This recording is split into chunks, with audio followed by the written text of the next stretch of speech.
Hi, and welcome back to the Save It for Parts channel. This is a quick update video on an ongoing project. About a year ago, I published a video announcing that I'm writing a book, and this is about small railroads up in Alaska.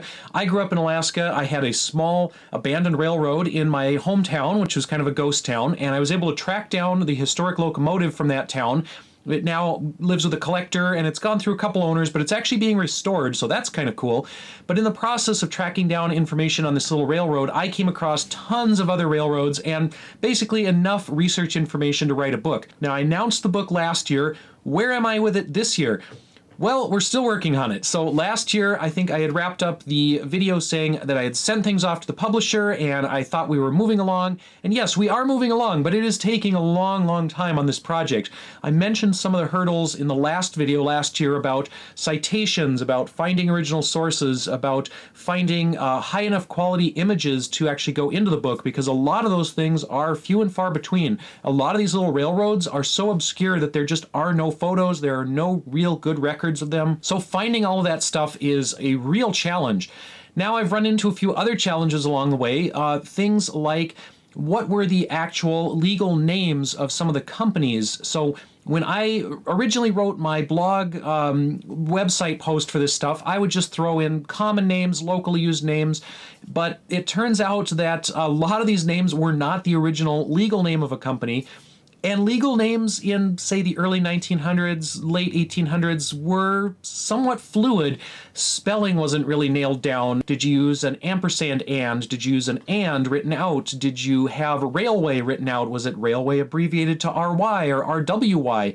What was the legal official name on government paperwork? Sometimes it was different in multiple sections of the same government filing. So you would have an abbreviation in one spot, you would have and in one spot, you would have ampersand in another spot. For something like a book, it really helps to nail those down, especially if you're doing an index, if you're doing citations, if you're doing all of the affiliated stuff that goes with the actual text of the book. Sometimes it really helps to know some of those technical details that maybe not everybody really cares about. I've been finding a lot of times what the name of a boat, the name of a company, the name of a town was really depended on how much paint did they have when they were painting the sign or painting the name. So you'd have a boat which was spelled one way one year, it was spelled a different way the next year, it was abbreviated because they ran out of paint or they ran out of space to paint the name. Okay, in 1890, this was the Russian interpretation of the Tlingit native name, and in 1895, this was the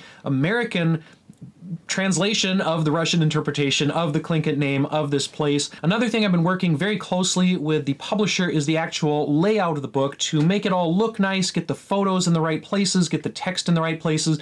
That has been an ongoing project for months and months. Constant Zoom calls, trying to get everything aligned perfectly, get everything sized right so that the photos are readable, so that any small text on maps is readable. Yeah, that one is a pretty big file, so maybe we can zoom in and crop. Yeah, that looks good. I like that. And then just organizing the chapters, organizing the indexes, organizing all the layout within the chapter. When I started writing this as kind of a blog or kind of a just massive website list, nothing was in order. I would just put stuff onto the list as I came across information, as I added information to it, so they were in no particular order. In the book, we're trying to order it roughly by geographic region and then more broadly by use, so we have mining railroads, always a big one in Alaska, but there were also a few logging-related operations. There were fishing railroads, there were farming railroads, there were all kinds of other railroads or small tramways that don't really fit into any classification. So getting those organized in a way that kind of makes sense is also a challenge. Yeah, that makes sense. I think that looks like a good way to do it. That might be it for Steam, so maybe those first four that we have are good where they are. Connie with Fathom Publishing has been super patient with me trying to get this all put together. It's not the kind of book they've done before, so a lot of my information and my stuff doesn't quite fit into what they're familiar with, and maybe doesn't necessarily fit into a traditional book, because I've never done a book before either. So we're somewhat learning how to put this together as we go along. So again, lots of Zoom calls, lots of emails back and forth, lots of fiddling around with things, and Hopefully that means it will be a very nice, high quality book. And then of course, in the process of doing this book, because it has been taking so long, new information pops up while I'm trying to nail down a chapter, nail down an entry. Somebody will send me a new photo. Somebody will send me new information. Somebody will send me their opinion on information that I wasn't super sure about. I've posted stuff on various blogs. I've posted stuff on Discord, on Facebook, on different small railroad forums. I've actively asked people to send me photos of small Alaskan railroads, small tramways, any information they have on little locomotives, old abandoned railroads in the woods, and people have sent stuff in. And so then that has to get shoehorned into the book. Things have to get moved around. We have to then verify if somebody's information contradicts what I had. Am I correct? Are they correct? Is there some other information we need to find?